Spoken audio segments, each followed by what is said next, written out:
Okay guys, magandang araw. Day off ko na naman. Kaya, unang araw, ang gagawin namin, mamamalengke ng pagkain, ulam. So dito kami mamamalengke sa Lulu kasi ano dito, organized, malinis, magandang merchandise at mura. 36 na. Mamalengke tayo. Yun, electric bus yun. Hindi kuryente yan na bus. Ibig sabihin ng 360. Sige. Yan ang uso ngayon dito, electric bus.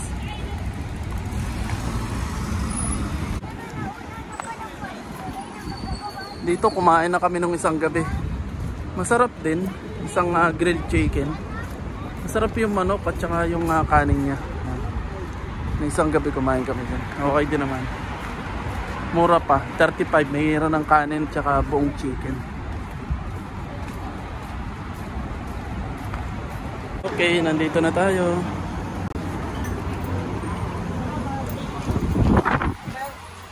Madami din ditong Filipino foods eh, kaya masarap mamili.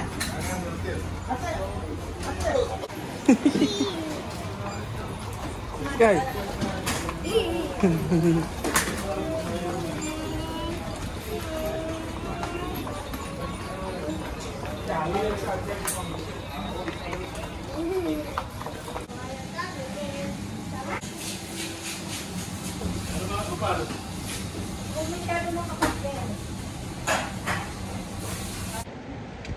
Okay, nakapamili na kami. Mag-withdraw naman ako ng sahod at magbabayad kami ng utang para sa visa ni Mrs. At saka dun sa inutangan namin.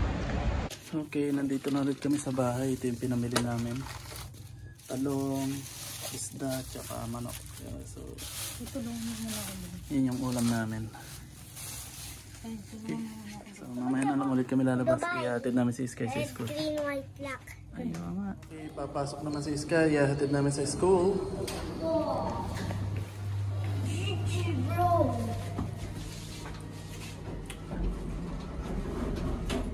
Ano yan? Debossing. Hindi. Kasi liko yung kamay mo eh. Joke lang. Ay, ang init.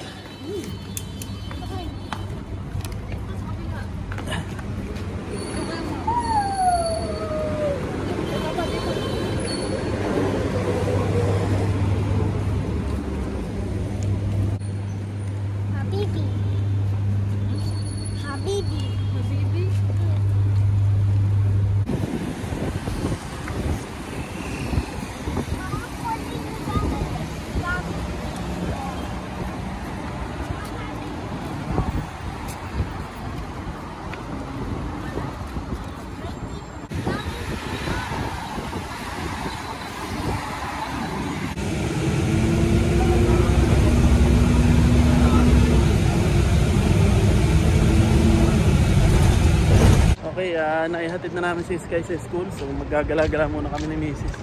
Wala naman kaming gagawin sa bahay. Gala-gala muna kami dito sa Luada mo. Ay.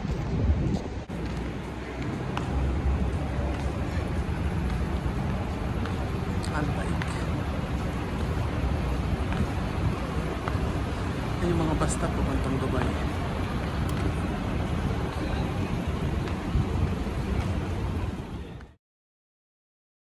Panibagong araw na naman at magde-deposit ako ngayon dun sa account ng kaibigan kong PR ko para sa visa ni Mrs.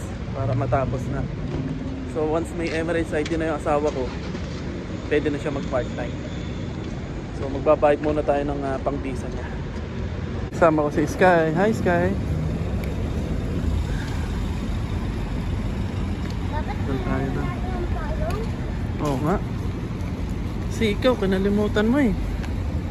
Oo, hindi nga.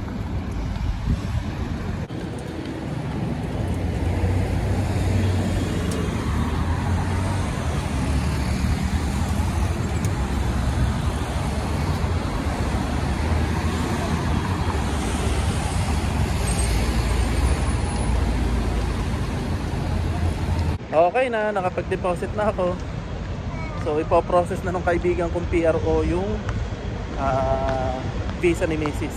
So magiging okay na. So uuwi na kami ni Sky. Okay, nandito na kami. Buti nakita ko right time. Oo nga. Okay, nandito na kami sa bahay. Magpe-prepare naman ako ng pagpasok sa trabaho. Naligo.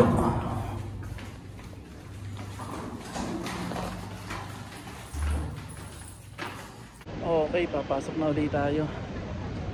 Nag-aabang na lang ako ng bus papunta sa trabaho.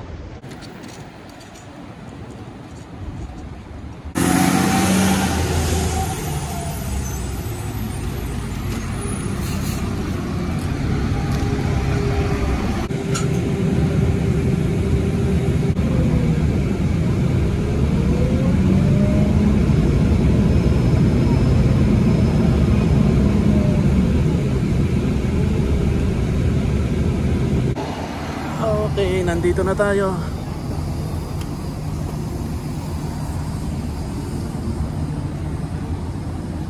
Okay, nandito na ako sa mall. Trabaho na ulit. Ayod na ulit para sa pamilya. Nandito na ako sa shop, sa trabaho ko. At marami akong gagawin. Mag-apply muna ako ng mga permit. So, kita-kits, mamaya na lang. Okay guys, kain muna tayo. Kumain ako habang wala pang customer. So ito yung bago ko ngayon. Hotdog, itlog, tsaka ham. Kain muna tayo. Okay guys, may i-share lang ako. Alam nyo, nung nag-start ako dito, dishwasher lang ako. Alam nyo, wala akong tiwala sa sarili ko eh. Ang nasa isip ko lang na trabaho eh, kung ano yung gagawin ko, yun na yun, araw-araw. Ayokong tumaas. Ayoko din naman bumaba. Kumbaga, hindi ako seryoso. Easy go lucky. Hanggang sa magkatrabaho nga ako dito sa abroad, nakita ko na yung ibang kasamahan ko sa trabaho napo-promote, which is ang tatamad, pala absent, laging late. Tapos alam ko na mas magaling ako at mas masipag ako at yung responsibility, mas marami yung ginagawa ko. Kaya napag-decisionan ko na take yung opportunity na ma-promote. Na-promote ako na manager. And then recently, ito nga, nagka-pandemic, nagka-COVID. So, 2 taon ako sa Pilipinas. Plano ko na for good noon, kaso nagkaroon ng problema. Kaya bumalik na lang ako dito. Pagbalik ko dito, 2023, bago na, iba na yung sistema. Sobrang hirap ng maghanap ng trabaho. At mostly lahat ng company ang baba ng magbigay. Kahit katulad ko na experience na. Tapos, yung nakakita nga ako ng trabaho, kinuha ko na kahit mababa yung offer, kahit taas yung pinag-aralan ko at saka yung experience ko, mahaba na, matagal na. Tinanggap ko yung offer kasi magastos, kasi kailangan ko umexit. Kasi no choice ako. Kung hindi ko tatanggapin, gagastos lang ako ng gagastos sa exit. Eh, ang gumagastos ng pag-exit ko ng kapatid ko. No choice ako, tinanggap ko yung trabaho, kahit na maliit yung sahod. And then, another experience, na iba yung field ko, naging sa play area naman. Ang na-experience ko naman, yung mga kasamahan ko, at saka yung mga na-hire, na mga matataas sa akin, mga manager, mga team leader, nakikita ko na mas magaling pa ako.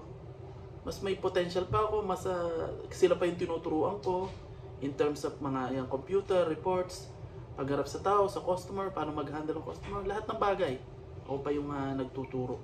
Kaya, isip ko na tanggapin yung mga mas matataas na posisyon. So, na-challenge ako na kung sila nga, paano sila naging team leader, naging manager, eh ako pa yung gumagawa ng reports nila. Mas magaling pa ako sa kanila. Palibasa nga ako, takot at saka wala akong bilib sa sarili ko. Eh, dahil nga doon sa experience na yun, nakikita ko naman na mas magaling ako sa kanila.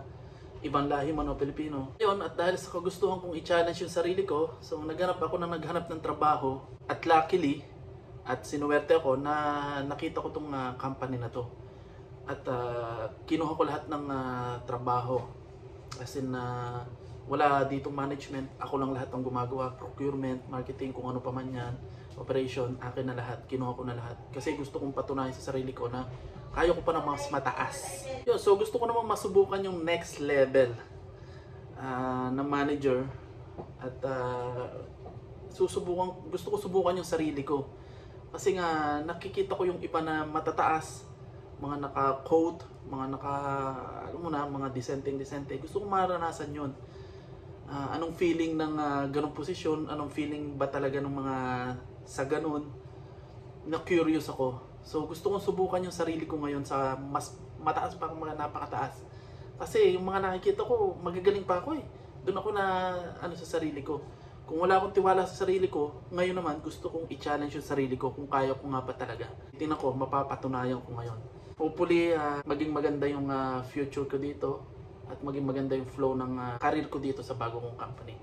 Which is okay naman kasi mabait naman yung amo. At let's see kung ano mangyayari dito.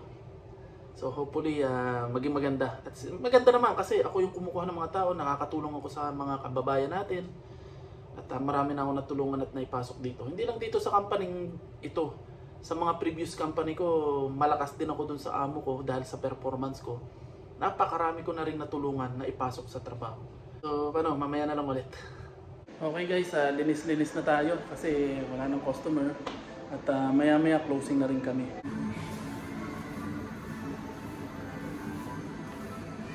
Okay, kasalukuyan naglilinis na kami.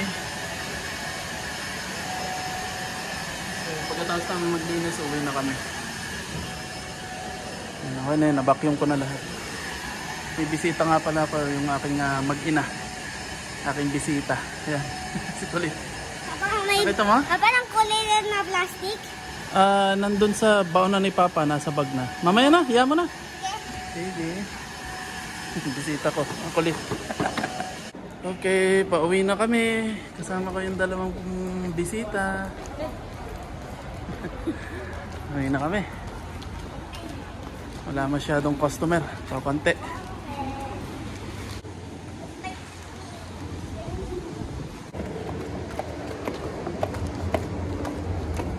Ito lang yung mahirap pag pang alas 12 ang uwi. Yung sasakyan. Kasi sa bus 6 ka na. As in sardinas. Tapos taxi, pahirapan. O konti yung taxi. Okay, nandito na kami sa bahay. Bumili kami ng tinapay kasi gutom na ako. So, see you na lang next time. Bye.